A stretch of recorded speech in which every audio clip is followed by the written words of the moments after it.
Hey there, Button Mashers. Zeck here with Press Start, and welcome to PSC's interview with Muse. Today we have Matt here, and co-hosting with me today is Panzer from PanzerGaming.com. Hello, Panzer. Hi there, Zeck, and hello to you, Matt, as well. Very nice to be here. Great to be here. Thank you for coming. Definitely appreciating this. So we actually have a couple questions we want to go over quick. Do you want to start by just kind of introducing the game quick in your own way of saying it? Sure thing. I have the pleasure of working on Guns of Icarus Online. It's a ship versus ship combat, but that's really the basis form of it. It's 4 people per ship trying to work together to make this ship kill every other ship in just the most explosive way possible. Which is always fun. So pretty much the main thing that everybody wants to know is where did the inspiration come for this game? Like why Icarus and things like that? Why airships and crews and things like that? Where did the inspiration come? A lot of it started with, Call of Duty, other shooter games. They have one part of the campaign. It's always just like one, where you have a giant gun, and you get to blow a bunch of stuff up, and it's so much fun, and then it never happens again. So we're like, well, how do we do this? How do we, have more time just being on massive weapons and making it fun for everybody? So we thought, airships, because we really like the steampunk persona as well, and this gives you. I mean, there's someone who's there's a lot of crew members who spend their entire time on a giant gun firing it, and it's also why we try to make weapons so like the Hawacha, which fires 20 missiles at once, just over the top and just really exciting to be part of. The other inspiration was Diner Dash. Like the engineering game, it's all about time management. It's making sure the engines are repaired, the hull's up. You're spending some time firing a gun. You're working together to make sure the entire ship's flowing well. I like it. All right, that definitely makes a lot of sense, and yeah, I gotta admit, shooting giant guns is always a fun thing to do. I guess the next question for you would be, how long did it kind of take you guys to get the Guns of Icarus Online together, and why do you think it's been so successful recently? Well, so Guns of Icarus Classic would probably be where it started. Yeah. And so that was, I want to say, so it's been like I would say 3.5 years in the making so far, and we're nowhere near done. Yeah. So Guns of Icarus Online, I think, so the first game was a proof of concept. It's very rough. I actually wouldn't even recommend going back to it because we've made so many improvements for online. And I think part of that, from what we learned from the first game, what we learned as a team in between them, is really what has made the game a lot more, as you said, successful. Because we had all these mistakes that we made that we just improved upon, and we said, okay, well, this is what was good, this is what was bad, here's what we want to put in later. And using the mistakes we made and hopefully have fixed since online, we also get to put that into the co-op mode, which is a PvE form. So fighting off hordes of planes and airships controlled by the AI. Yeah, actually, I'm really looking forward to that. I'm actually going to jump to that since you've mentioned it. Speaking of the co-op campaign, and since you also mentioned the previous one, is there going to be any sort of tie-in between that co-op campaign that's coming out and the campaign from the original game? Well, so we already have, there's a Fallen Hero cap in the store, and if you own the original Guns of Icarus, you get it free. And it's sort of that tie-in, because the original Guns of Icarus Classic takes place in the same world just a long time before. So there will definitely be tie-ins, like little lore pieces, especially for the players, the passionate players who've been with us since the start, so they know that we're giving them that little nod. I like it. I definitely appreciate it when developers notice their loyal fans. So from there, actually, staying with the whole developing of the game and things, what do you think has been the most difficult part of developing the game?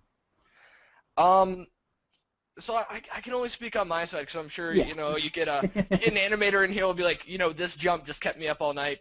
Our thing was keeping the correct message, and also because we did Kickstarter, which is a great platform. It brought in a lot of people to help us test, and it brought in a lot of loyal fans. But getting the message right, because you're basically saying at the start of a project, or, at sort of the start, basically, this is what we want to do. And there's a lot of things in our original Kickstarter that we didn't get to as much. And we feel really bad because it was something that we put in there. It's like co-op was original. Some of the features of co-op were originally in the first Kickstarter, and we were very up forward with our fans. We're like, listen, we can't do this. Like we can do the best PvP game, and then PvE is going to have to come later. because we're not going to split it up and split our resources for a very small team and then give you 2 mediocre games. That works well. So yeah, I definitely agree. That was a good idea. I'm liking it. All right. So now I'm going to pass a couple questions to Panzer because I know he has a couple on his mind that he wants to ask you. So take it over, Panzer. Thank you very much, Zeck. And I'll just jump straight into it as we were talking about the development of the game and definitely the I suppose you call the franchise surrounding Guns of Icarus and the world in it. I just want to know, is there any plans to expand the game into other types of games, maybe different genres that are tied into the same universe or into the same lore?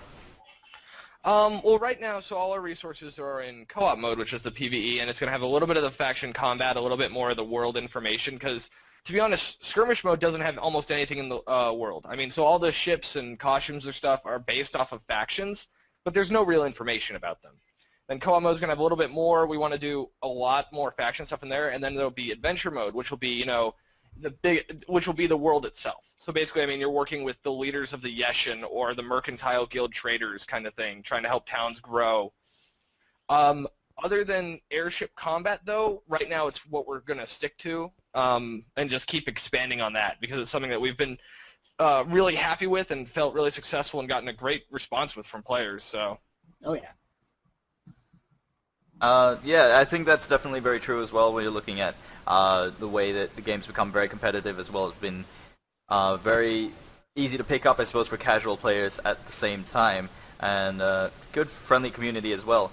However, looking at as you said earlier, the game not being near the state of completion that it's definitely destined to be, well, what's the plans coming up in the near future? As I understand, there are going to be some updates surrounding PAX, maybe post or prior to PAX.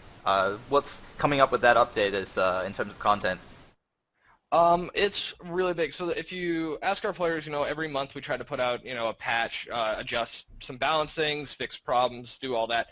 And normally there's a big feature that goes with it. Last month we didn't have a big feature. It was just a kind of a bug fix because at the end of this month, maybe the start of next month, is going to be a really big patch. We're talking everything we want to do from switching the entire community side of it. So we're going to have clan support in game, something that's been called for a very long time.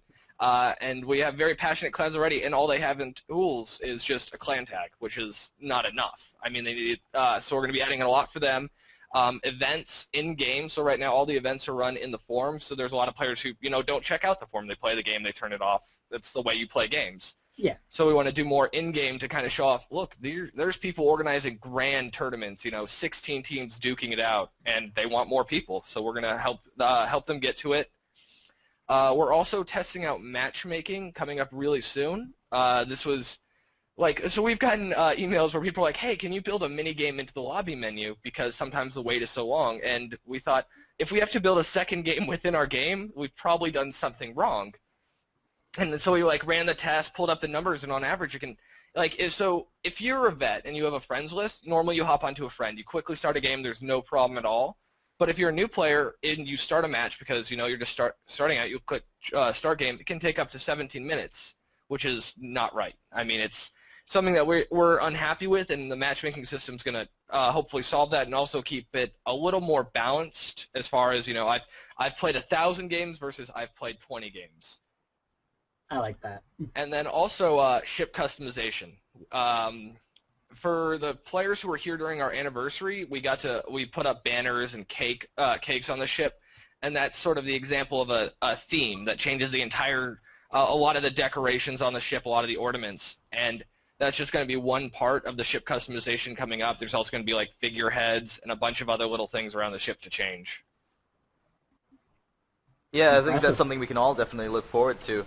As we go back into the actual gameplay itself, going into the development as well, we look at how, you know, we form co-ops and teams and how team dynamics can come together, which is definitely what we understand to be a very big part of the game.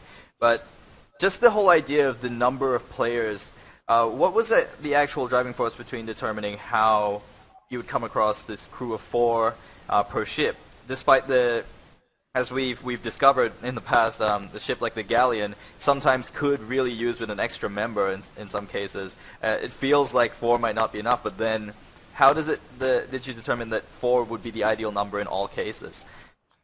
Well, it actually started out like the Squid had 3 crew members, and the Galleon actually had 5. So originally it was developed with that 5th member that everyone says, oh, the ship would be a lot easier to run. But then it turned into a balance problem, because the Galleon with 5 members is even more of a monster than it is now, because you could fire all 4 guns, or you could fire 5 guns, like the entire ship just lighting up, or just have a bunch of people repairing and still have enough guns firing. So it came down to 4 is the way to keep all the crews balanced, and it's just a constant, so then you're balancing more for the ship style, flow, and then like the weapons.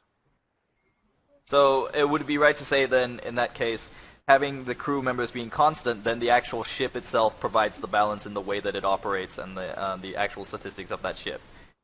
Yep, so like, again, for the Galleon, for example, if you wanted to fire all the weapons on one side, so like the left side, a light weapon too heavy, that takes 3 crew members, and you probably want someone flying.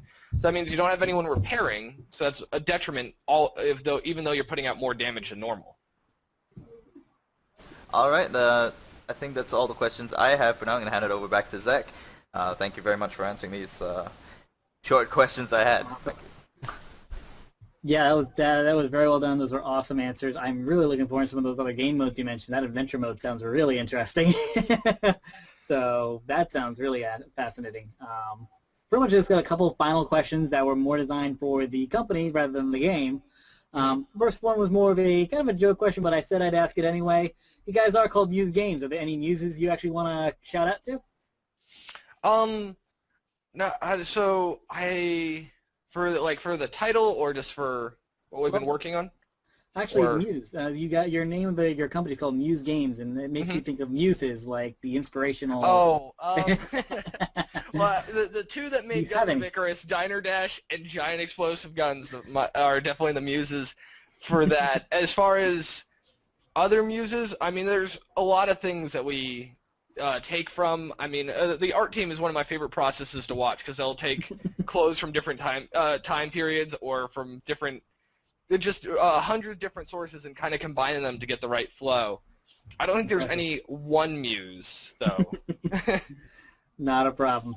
Then, yeah, last thing I got for you guys, I'm guessing probably I already know the answer, but I'm going to ask, are there any other games that you guys are kicking around that you might want to give a hint for? But I know you guys are saying you're very focused in Guns of Icarus, but is there anything rattling back there that you're at least discussing? So every, Friday afternoon for about an hour, we kind of sit down in little groups and talk about other game ideas, mostly to keep ideas flowing, keep it fresh, and just think of different mechanics and even things that we can learn and put it back into guns. The one that's gotten the most traction is called Hamsterdam, and it's a hamster fighting game. Awesome. There's no ETA or even serious work on it. It's more of people during the Christmas break where people kind of sitting down relaxing. They kind of worked on it. If there's sort of a workflow stop, so Derek last week, who does a lot of the animations, he just finished up a big pile of them, and he was waiting for some new character models to work with. So while he was waiting, he just kind of did some Hamsterdam animation work. That actually sounds like it could be a lot of fun, actually. I like the idea of it. Yeah, definitely keep an eye out for that. Well, yeah, that's pretty much it for me. Anything else you want to kind of let us know about? Anything else you want to give us heads up on? I know you already know about the packs and how we're showing off co-op mode. That's what I'm most excited about. A lot, we've learned so much the past year and a half that Guns of Icarus Online has been live, and even just working on Guns of Icarus, and we're given a chance to go back and to make it bigger and better, which is just one of the coolest things ever, because it's everyone's really excited about this game. It's been so fun. It's great to see, I've made a game and I can play it. The ideas I have are now on screen, and now the ideas I had can be made improved. We've gained the tools, we've gained the knowledge, and we get to destroy more things and blow more ships out of the sky. Which is always a good thing. That's always the best part. And yeah, it's got to be an amazing feeling to see your creation and people actually playing it. I can only imagine what that would actually feel like. So keep up the great work. Me and Panzer are very big fans of the game. Both the other fellow members that actually are playing with us, the other hosts of the tournament coming up, the Gentleman Gamer, both Pixelot and Yellow Pen have become addicted to the game, so you're definitely doing the good stuff. That's always great to hear. We're definitely looking forward to the tournament coming up soon, and we'll talk to you later on. Panzer, you got anything else you want to add in? Yeah, like reiterating your point, really. Everyone's I definitely know I'm addicted to the game, that's for sure. And I'll jump on there without a crew and play with puppies if I want to. That's just it's a game that's enjoyable just for what it is, and not just with friends, because as we know, everything when you do it with a good group of friends, everything can be fun. And I'm seeing the Guns of Icarus Online is just not that type of game. It's good on its own, really. That's all the praise I can really give. And all the best for you guys, and if I could be at PAX, I would be there. I can say that. Same. Yeah, I'll definitely keep on like the YouTube channels to see what you guys are doing there. I can't wait to hear your announcements that you're going to be making at PAX. So that's pretty much our show today, guys. Thanks for joining us. Thank you again very much to Muse Gaming and to Matt for joining us. Just so you guys know, our partners, like I mentioned, the Gentleman Gamer, are actually going to have a dev play, let's play of the game on their own channel. They'll have an annotation popping up at the end of this video right here. So if you definitely want to head over and check that out. That was an awesome time. We had a lot of fun with both Howard and Matt. Great players, and definitely had a lot of fun learning some stuff with them. Thank you again, Matt, for joining us today. Oh, it's been a pleasure. Thanks, Panzer, for helping me out on this. Thank you very much. It's great to be here. Yeah, and don't forget to check out panzergaming.com for a lot of news and information there related to gaming. Awesome site. My name is Zeck. Press start. Till next, guys, keep pressing those buttons. See ya.